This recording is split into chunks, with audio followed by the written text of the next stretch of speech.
Transamérica 942. Direito Previdenciário, com Paula Assunção. Muito bem, mais uma vez recebendo aqui advogada especialista em INSS. Achou melhor, né? Achei melhor do que advogada previdenciarista, né? Especialista em INSS, Paula Assunção. Paula, bom dia, tudo bem? Bom dia, Marcelo, tudo bem? Tudo azul hoje. Tudo azul, também, de azul, combina contigo. Muito bem.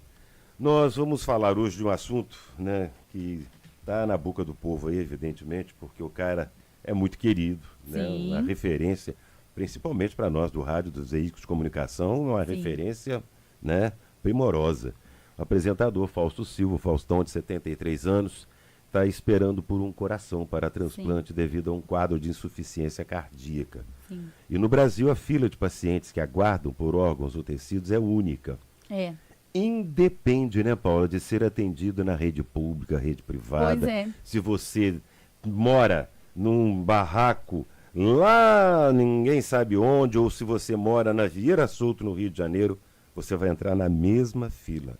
Isso é bom ficar bem claro e uma referência no Brasil. Isso. Nós vamos entender, então, como funciona essa fila. É administrada pelo SUS, né? Pelo SUS. Logo que saiu a declaração, houve, logicamente, primeiramente, muita preocupação, porque, né, o Fausto é conhecido, é muito querido, e ele está no hospital referência, ele está no Albert Einstein, né? Com os melhores médicos. Exatamente, com os melhores médicos, ele até fala isso naquele vídeo, né? Isso ele tem condições de pagar. Sim, né? E aí ele fala assim, agora eu vou esperar, né, a fila de transplante que é administrada pelo SUS. Aí as pessoas falam, uai, como assim, né?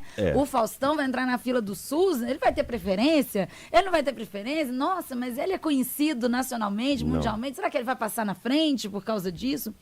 Então, eu achei que seria super apropriado falar aqui, Sim, é porque apesar de trabalhar com previdência social, que pouca gente sabe que faz parte dos pilares da Seguridade Social, garantido pela nossa Constituição, e os pilares de Seguridade Social que o Estado brasileiro escolheu proteger são saúde, assistência e previdência. Então, essas três áreas estão sempre muito interligadas. Logicamente, o Fausto Silva não vai precisar de um benefício do INSS, mas problemas cardíacos são muito comuns de acontecer no país, né? E a gente tem sim benefícios previdenciários que atendem essas pessoas e que está ali, ó, grudadinho no SUS, na fila de espera por um transplante, na fila de espera por um tratamento, pericárdios, inflamações no pericárdio, que é a membrana que envolve o coração grande, coração invertido. Eu já tive um cliente que tinha o coração do lado direito do corpo. Eu já ouvi falar Pois também. já tive um caso lá no escritório assim. Então, nós podemos aí trabalhar com várias situações que a pessoa pode ter direito a benefício. Pressão alta dá benefício, Marcelo? Dá, mas né? depende do estágio. Né? Quando um médico cardiologista, como muitos aqui contribuem com a nossa coluna Transamérica, que falam pressão alta. Bom, mas não é todo mundo que tem pressão alta incontrolável. Tem pessoas que tomam 12 remédios para controlar a pressão. Exatamente. Não podem subir uma escada, não podem se emocionar. Como até aconteceu, infelizmente, né? O pai da jogadora espanhola que infartou durante o jogo e acabou falecendo. Exatamente. Então, são situações que a gente tem que ficar de olho mesmo e sempre referenciar o SUS. Quem tem prioridade na fila de transplante do SUS, Paulo? Pois é, a fila de transplante hoje conta com mais de 65 mil pessoas esperando um órgão. 65 mil pessoas. E olha como é que esse número cresceu de 2019 para cá. Em 2019, a fila tinha 53 mil pessoas. A pandemia foi uma das responsáveis por isso, né? Atrapalhou também a questão da doação, né? Porque muita gente com risco do contágio, realmente muito alto, né? E com medo, né? Falando assim, meu Deus, eu não vou doar órgão porque eu não sei, né? Eu posso precisar. Então, assim, nós temos casos de doação de órgão que a pessoa faz em vida, não é? Que até mesmo a própria doação de sangue, e nós temos casos que realmente após o falecimento. E a fila, ela é por ordem cronológica de inscrição, né? Então você assistido por um departamento médico que indica que você precisa do transplante, e depois ela vai levar em consideração pacientes internados, pacientes ligados a equipamentos, pacientes que estão usando remédios aí para substituir ou suprir ali a falta daquele órgão que não está funcionando na sua plenitude, e depois, né, em segundo lugar, aquelas pessoas que não estão internadas, que não estão utilizando equipamentos ali para manter. Então a fila é organizada por prioridade, gente. E nós temos que levar em consideração outra coisa, Marcelo. Não basta só aparecer o órgão, ele tem que ser compatível. Tem que ser compatível. Sim. Esse é um outro problema, né? Exatamente. Por isso que quanto mais doações tiverem, mais fácil vai ser achar a compatibilidade desse órgão. Sim, porque pode aparecer, né, um coração, como pode aparecer um rim, pode aparecer outros órgãos,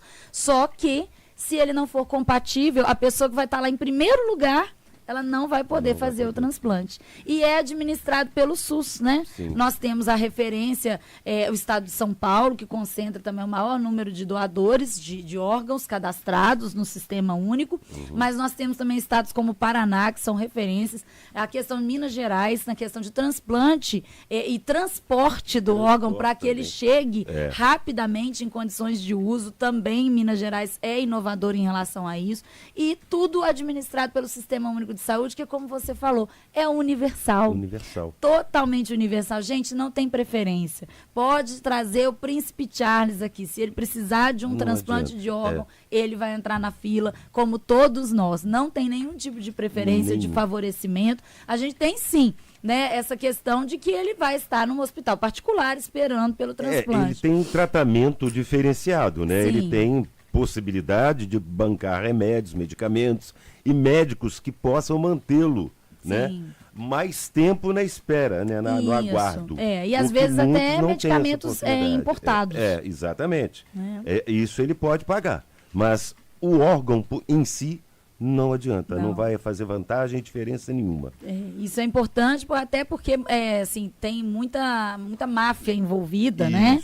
Questão assim. E muita desinformação também e muita fake news com relação a isso. As pessoas falam, você sequestrado para roubar os órgãos, não é? Tem, né, internacionalmente a gente tem essa questão de tráfico de pessoas, né? Tráfico humano, mas aqui não. O Brasil, ele verifica isso, ele cuida disso, o SUS cuida disso com muita atenção, é referência nacionalmente. O país é marco, né, de transplante, de cirurgia plástica. Como que o Brasil está na frente em relação à medicina, ciência de alta tecnologia, de alta precisão, de altos resultados, né? Como nós tivemos a apropriação da pele de tilápia para transplante, para conseguir fazer operações na pele. Então, assim, a gente tem que parar também de só falar as coisas que dão errado, né, gente? Tem que falar das coisas que dá dão muito certo. E as cirurgias pelo SUS, logicamente não é o caso do Fausto, mas as cirurgias pelo SUS são referência também, viu, Marcelo? Muita gente. Nós temos bucomaxilos aqui em Juiz de Fora, maravilhosos para cirurgias de rosto, pouquíssimo conhecido. O hospital universitário é uma referência em tratamento dermatológico, em tratamento de... Exatamente. Né? É uma referência da região. No SUS, gente. No SUS, né? E vários outros. Ô, Paula, quanto o SUS paga pelo transplante? Então, isso vai variar da questão da tabela mesmo, porque tem que verificar a tabela médica do SUS, né, que ele faz o pagamento, e esses hospitais particulares, a fila é pelo SUS, mas o tratamento é particular. Então, segue outra tabela. Segue outra tabela. Inclusive, é uma dificuldade que o SUS hoje tem, Marcelo, que a gente pode, assim, os ouvintes talvez não saibam disso, né? Nós temos muita dificuldade, enquanto Sistema Único de Saúde, eu falo nós porque somos todos nós. Nós precisamos do SUS, a gente precisa de vacina, né? A gente pode precisar da Fila Nacional de Transplante de Órgãos, nós às vezes precisamos de uma UBS. Recentemente, uma influência digital foi extremamente criticada, porque ela tem condição de pagar um plano excelente, e ela foi a uma UBS perto de casa, e as pessoas reclamaram que ela estava utilizando o SUS, mas o SUS é totalmente universal, gente. Estrangeiros usam o SUS pelo Brasil de maneira gratuita, é só chegar, ter um pronto atendimento, é obrigado a atender. Mas a gente tem um gargalo muito grande, Marcelo, que é a questão das especialidades. O SUS tem uma dificuldade muito grande de reter os talentos, muito grande. Então, um médico especialista que consegue assim, um gabarito maravilhoso, muitos anos de treinamento, muitos anos de residência, de cursos de especialização, ele acaba indo para a rede particular ou atendendo particularmente e não ficando no SUS. Por causa dessa tabela aí. Por causa dessa tabela defasada, com custo, né, incompatível com as horas de trabalho, muita falta de estrutura, né? Você vai nas principais UBS da cidade, você sente um impacto, né? Juiz de Fora assinou um contrato agora recente para uma operadora cuidar do HPS por mais 6 meses, um contrato de emergência, Exato. porque estava com dificuldade também. E eu fico observando as pessoas querendo, vamos lutar pelo SUS, viva o SUS, não sei o quê. Gente, a gente tem que fazer isso mesmo, mas a gente tem que cobrar das nossas autoridades melhor estrutura para o SUS. Estrutura. Melhor remuneração para os médicos do SUS, porque é isso que ele precisa. Ele não precisa de discurso, não precisa de ideologia, é um sistema único de saúde, tá? Referência mundial, mas que fica sucateado, Sim. lamentavelmente, por incompetência de administrações. Na verdade, toda a saúde, né, precisa ser reestruturada, ser analisada de uma forma ampla. A gente tem uma campanha de vacinação com muita dificuldade, muita dificuldade. Nós temos municípios mineiros vivendo surto de sarampo. Pois é. Né, que são doenças que a gente já tinha conseguido virar essa página. Nossa. Catapora, olha só. Né?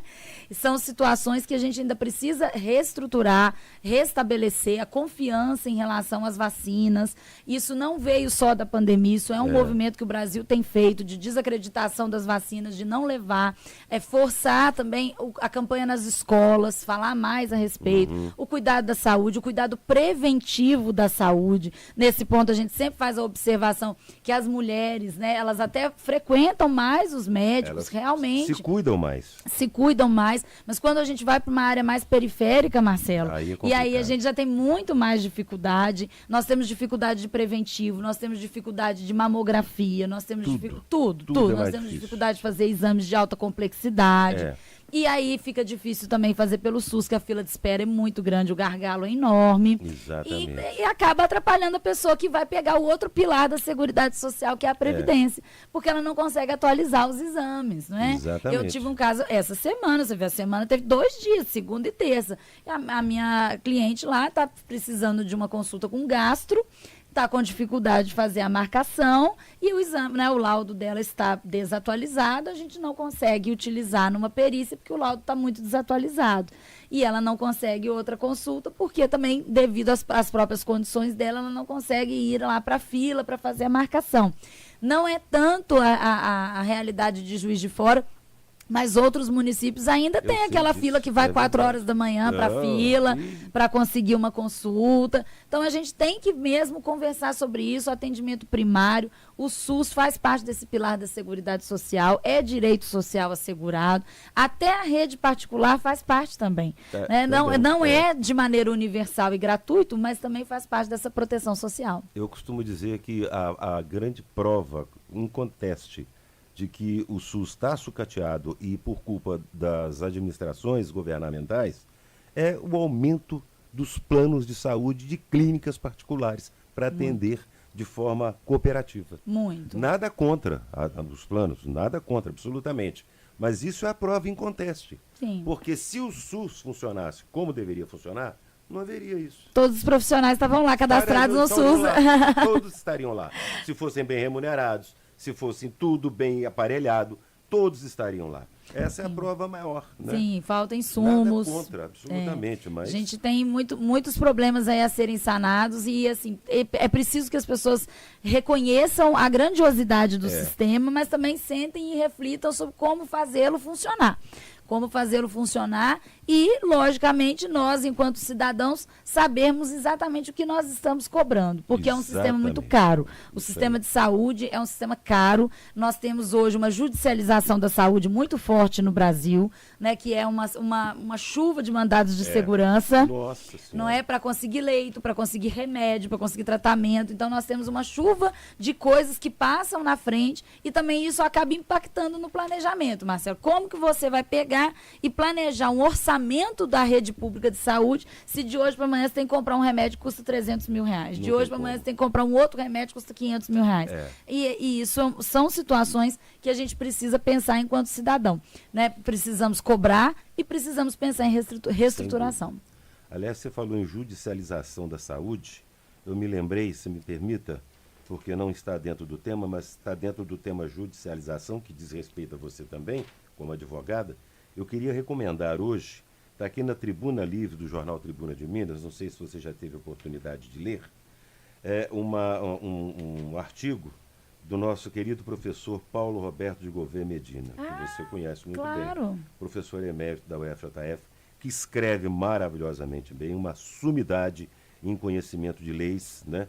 E ele fala da judicialização da política. Olha lá, tá vendo? Fala exatamente isso. Recomendo a leitura. Vamos ler, gente, Recomendo. vamos ler. E aí você vai entender também a judicialização da saúde. E, infelizmente, isso tem acontecido direto, exatamente pelos gargalos, né, que o SUS proporciona por falta de capacidade ou competência administrativa. Demais. Então, fica esse Algo recado, valorização do SUS, interligação com a Previdência, não é a mesma coisa, tá? Muita gente fala comigo, eu vou marcar a perícia lá no SUS, eu falo, não, você vai marcar a perícia no INSS, o SUS vai te dar atendimento médico, mas qualquer coisa, viu, Marcelo? Pergunta aqui pra gente, manda mensagem no WhatsApp da rádio, sugere temas, tira dúvidas e faz esse link, gente. Muita coisa do que a gente vê nas notícias, falta um pouquinho, às vezes, de esclarecimento.